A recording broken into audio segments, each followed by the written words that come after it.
Thanks for tuning in to another episode of Rutherford Rants Wrestling.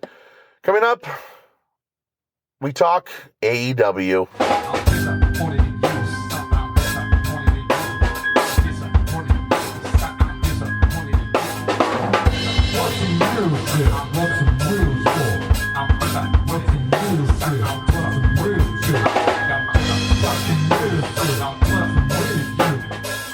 So after months of infighting and teases of tumult, MJF has left the Inner Circle. He left the Inner Circle and he started his own faction consisting of FTR, Wardlow, Shawn Spears, and Tully Blanchard. Now, to some people who really love factions and allegiances, this was a wet dream. MJF is the lead of his own Horseman-style stable, and they're going to feud with the Inner Circle now and probably have war games, and this is just great, and oh man, it's the best moment ever on this TV show. So I watch it. I watch the segment. And it's just convoluted Vince Russo meets Paul Heyman type booking. And I immediately check out. Does that make me just this curmudgeon who doesn't get joy anymore? Or has everyone lowered their standards so much that logical thought just, they look past it? Because it seems like I'm one of only like maybe 5% that see this and go, this is just nonsense. Let me explain. MJF wants to join the Inner Circle. He joins the Inner Circle. Him and Sammy butt heads. There's infighting. Sammy leaves the Inner Circle. Jericho and MJF form a tag team, then become the number one contenders. They're working side by side. They put the Young Bucks' father in the hospital, and then they lose the tag team the title match. Now, obviously, the outcome that they're painting towards is for MJF to either weasel his way into kicking Jericho out of his own faction or somehow destroying the Inner Circle from within or whatever. And that was the obvious thing from the get-go. When is MJF going to turn on Jericho? Just like it was, when is MJF going to turn on Cody? And that's fine. If you anticipate something and it gets paid off, just because you anticipate it doesn't mean it's not good storytelling. Okay? So then when you end up putting unnecessary details or twists or swerves in order to keep the audience off the scent or to make them, to give them that shock moment for that brief period, and then just hoping that because you're the booker of the year and you're the promoter of the year by some fucking newsletter, that people are just going to give you a pass. And I'm talking to Tony Khan, obviously, for those who don't know. But I'm not giving you a pass because it doesn't make sense. So now the Inner Circle come out to the ring and they say that they're going to have a war room meeting or whatever gimmick Jericho's blabbing about. And they're talking about there's going to be changes in the Inner Circle. And they're putting on this whole thing as if they're a unit. They're a unit still. Then out comes Sammy Guevara for the first time in, who knows, a few weeks, a month, who knows. Sammy Guevara comes out, and Jericho is cussing him out, telling him he never wanted to see him, doesn't want to hear what he has to say. And Sammy's pleading with Jericho, please, you need to see this video. You need to see this video. So they kick it to the video package on the screen, or the video, not a package, but they kick it to the video screen, and they show this pre-taped hidden camera footage. And it's Sammy putting the hidden camera in the Inner Circle's locker room and then leaving, and then fast forward of, coming and going into the moment of boom, MJF comes in and he talks to them, minus Chris Jericho. It's and there's no Wardlow in there, so it's just the Proud and Powerful and fucking Jake Hagar, the four of them.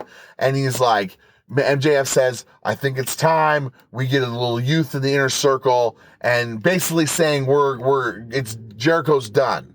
They all put their fists in the middle and they all say, yeah, let's do it. Yeah. And then the video cuts off. So then it goes to MJF, who's in the ring, and he goes, I'm sorry, Chris, you're going to have to find out one way or the other. And Proud and Powerful and Hagar turn and start walking slowly towards Jericho as if they're going to turn on him, which is the obvious sign that they're not going to turn on him. And then right as they're about to get to Jericho, they then turn around and then face MJF, and, oh, it was a swerve. And Jericho goes, oh, you dumb son of a bitch, don't you think we talk to each other outside of things? Outside of, we talk to each other every day. And so that covers up one, loophole that happens a lot in wrestling storylines, where it's like, well, how come they only talk to each other when they're on camera? When they call them off camera? Or how come there's 7 days in a week and the show's only one day? How come we didn't get a hold of him in one of the 6 days that have followed the last episode? And so they have Jericho say, oh, well, we talk to each other. And so now the crowd there's going, oh, yay, look at that. He outsmarted him.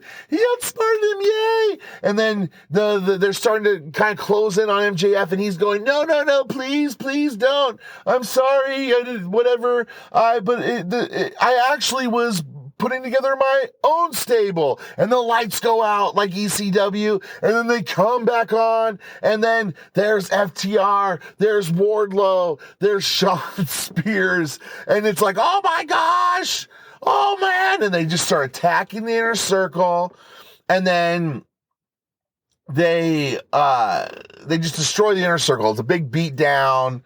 Jericho gets bloody, and they're just destroying them. And it's the best segment they've ever had. And there's feuding factions and blah, blah, blah. And it's like, it makes no sense. I'm watching, I go, this makes no sense. I'm just looking at it, I go, this is a convoluted wrestling storyline.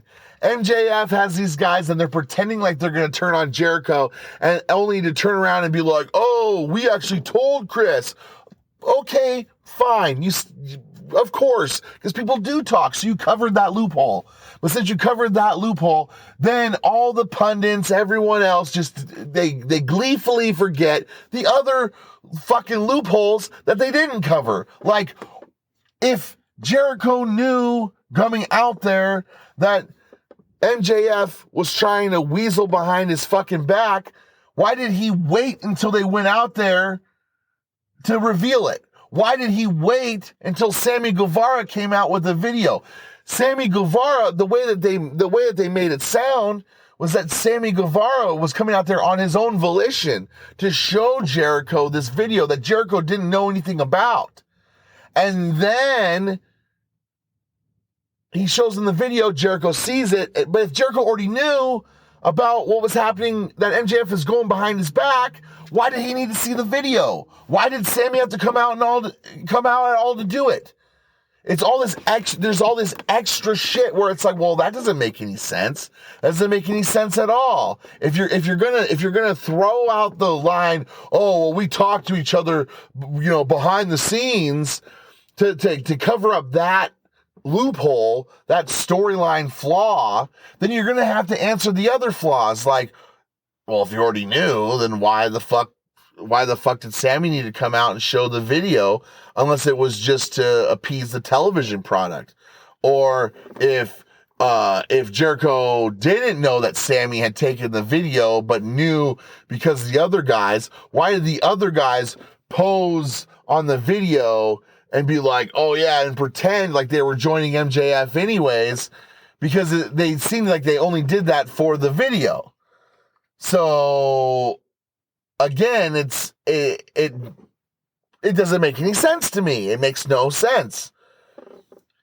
Also, if MJF knew that the Inner Circle was gonna flip him over, so then he had his other crew ready, like what was gonna happen if the Inner Circle didn't turn on MJF?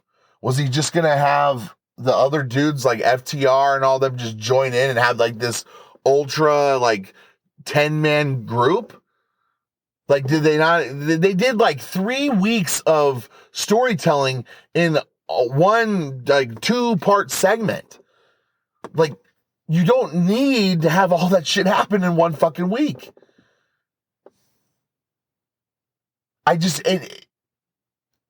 can't give a pass to stuff like that. I can't sit there and say this guy knows what he's fucking doing when he does stuff like this.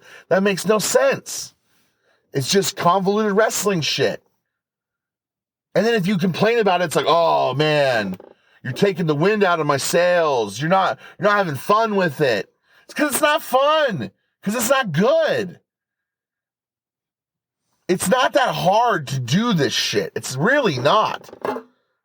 I promise. I could get the book for AEW tomorrow, and I could easily book logical shit. But instead, the booker is a guy who likes to see the leg slap flop matches, and so he books to that audience, which is about 800,000 people. And you have a show that makes no sense because you have a million guys kicking out of moves that no one should ever kick out of on a weekly basis. You have multiple angles on the same show that do the same thing, whether it's a beat down or it's a contract signing or it's someone getting taken off on an ambulance. Like, it's as if you have no quality control checking this. As if you have no one looking underneath the mattress and going, or underneath the rug or whatever, and going, hey, wait a second. This doesn't make sense, and here's why. Because it's like once I started pointing out these kind of issues that I had, a friend of mine started going, well, the Inner Circle, maybe it was their plan all along to take MJF in and destroy him from the inside, or destroy and fuck him over or whatever. Okay, but then why do a put on? Why do the put on for everyone on the show? Why not just beat them down right away? They're heels. They're heels. And also this double turn. So now MJF has a group of douchebags that help him. And so now the Inner Circle is all of a sudden good guys when they were all the most dastardly motherfuckers just the week before. They've done nothing to actually redeem themselves. There's been no instance where they came out and made a save for the babyface, like you used to do. Now it's just, it's double turn because, well, that's what you do. Bret Hart and Steve Austin, double turn. There you go.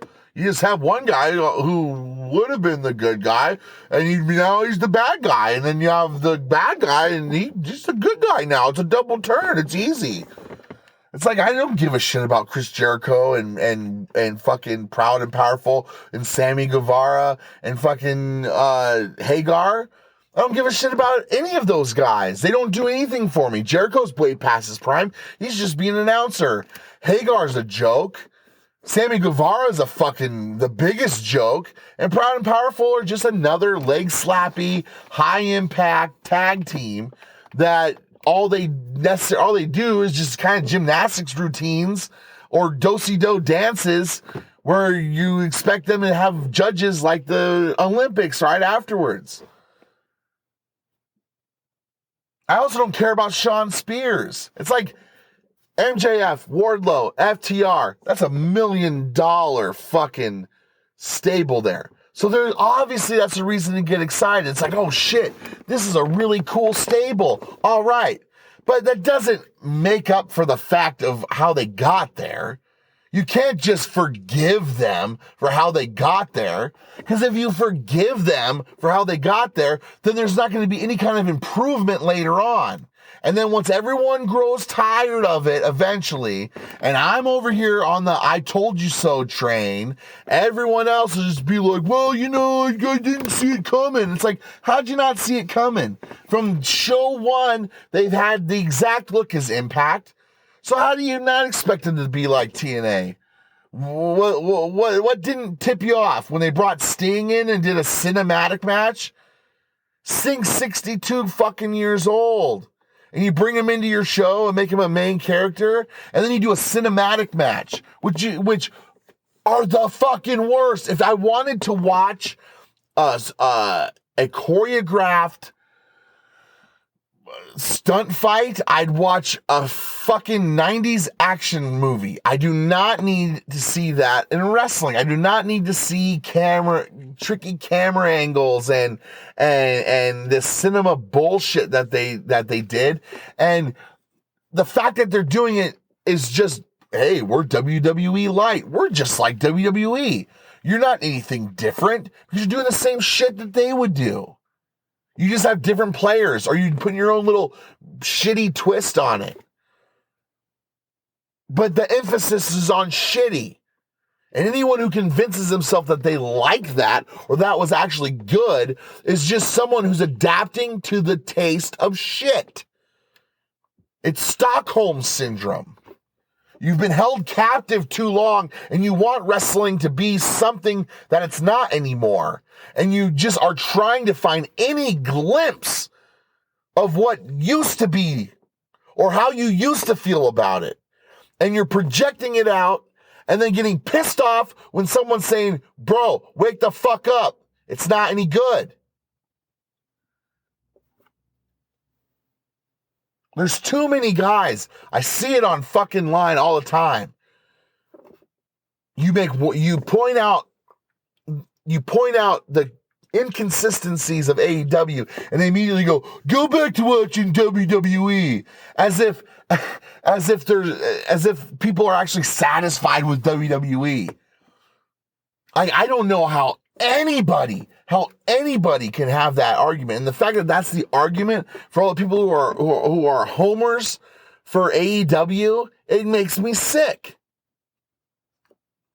I'm not a wrestling fan anymore. I'm not.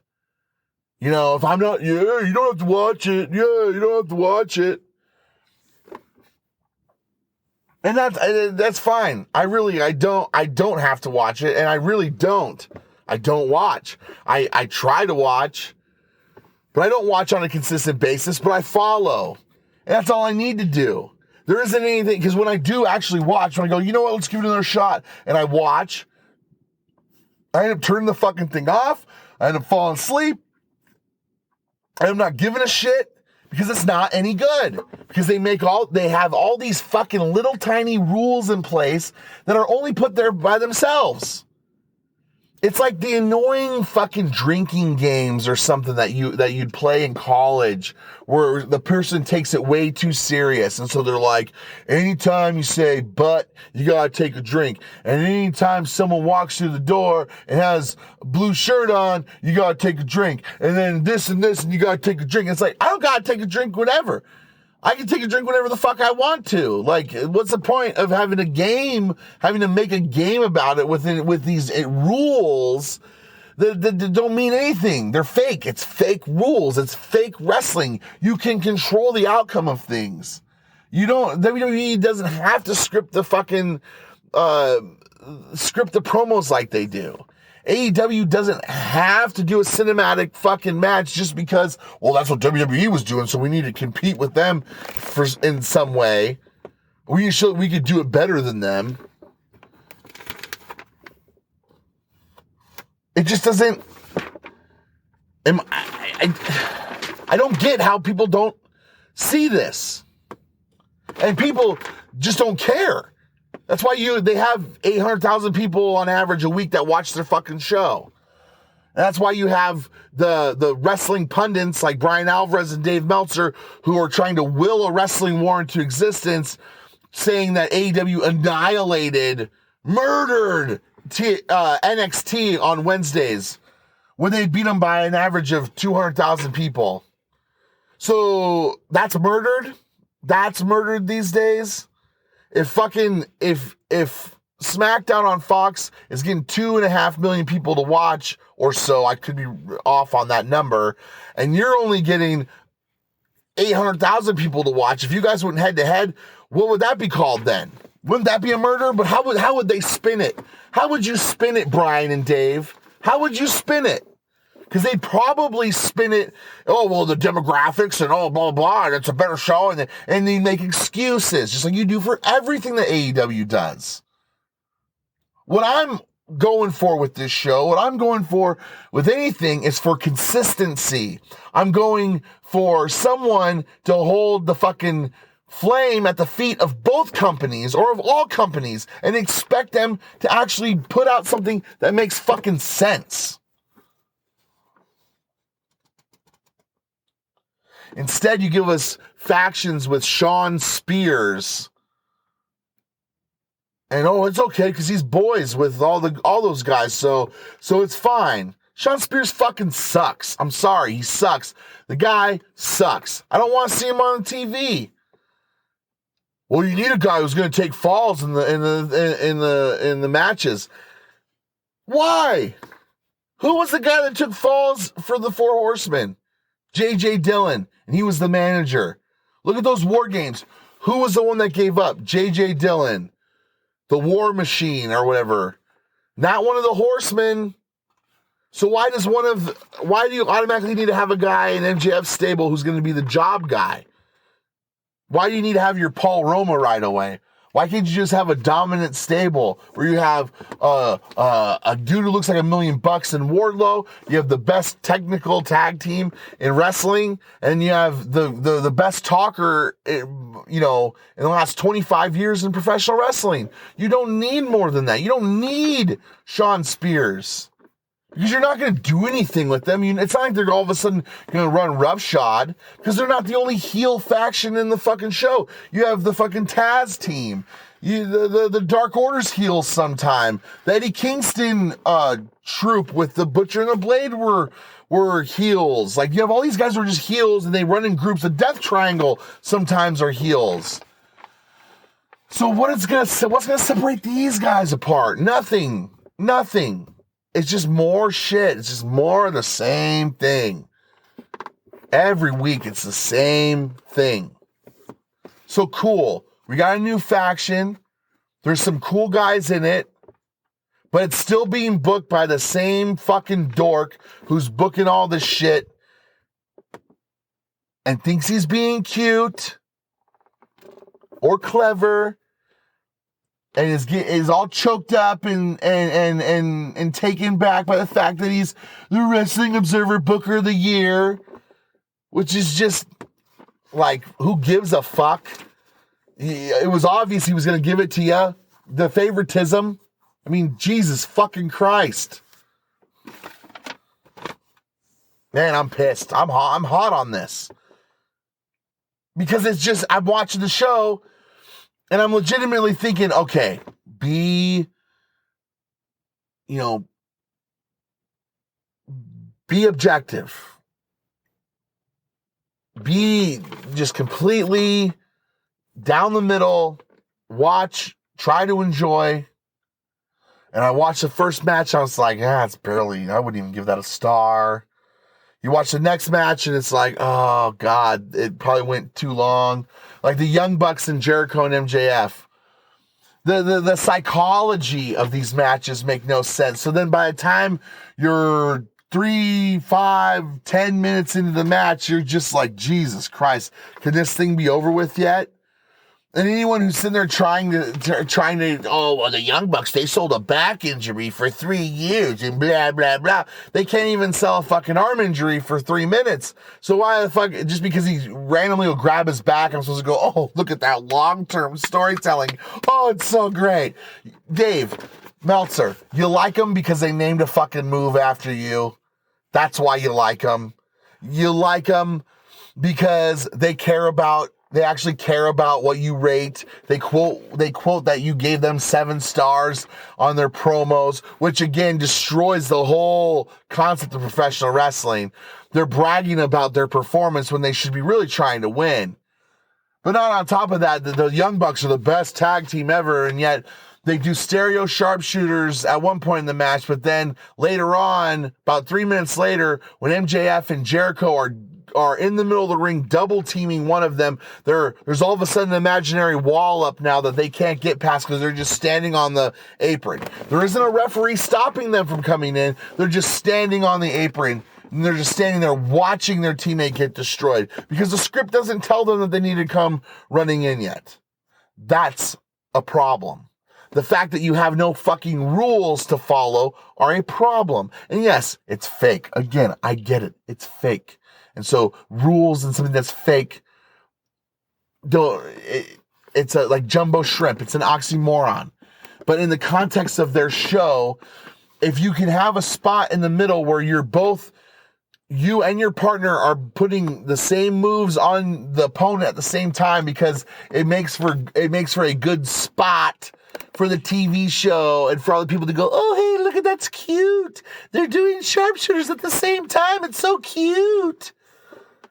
But then later on, you're just standing there with your thumb up your ass while they're performing their spot because, well, on the spot sheet, it says that this is supposed to be the heat section.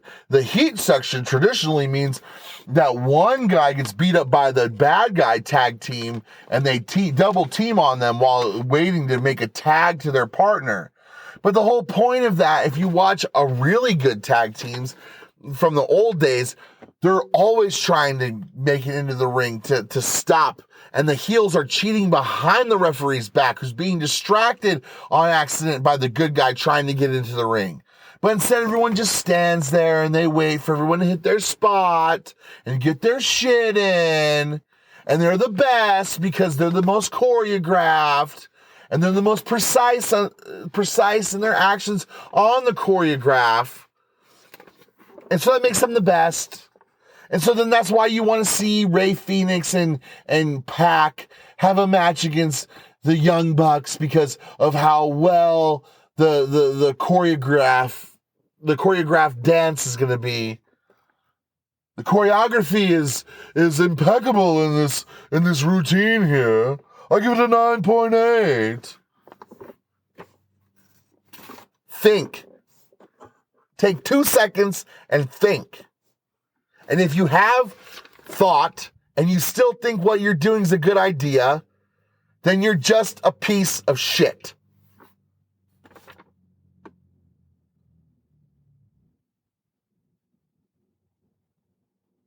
Fuck this, I'm done.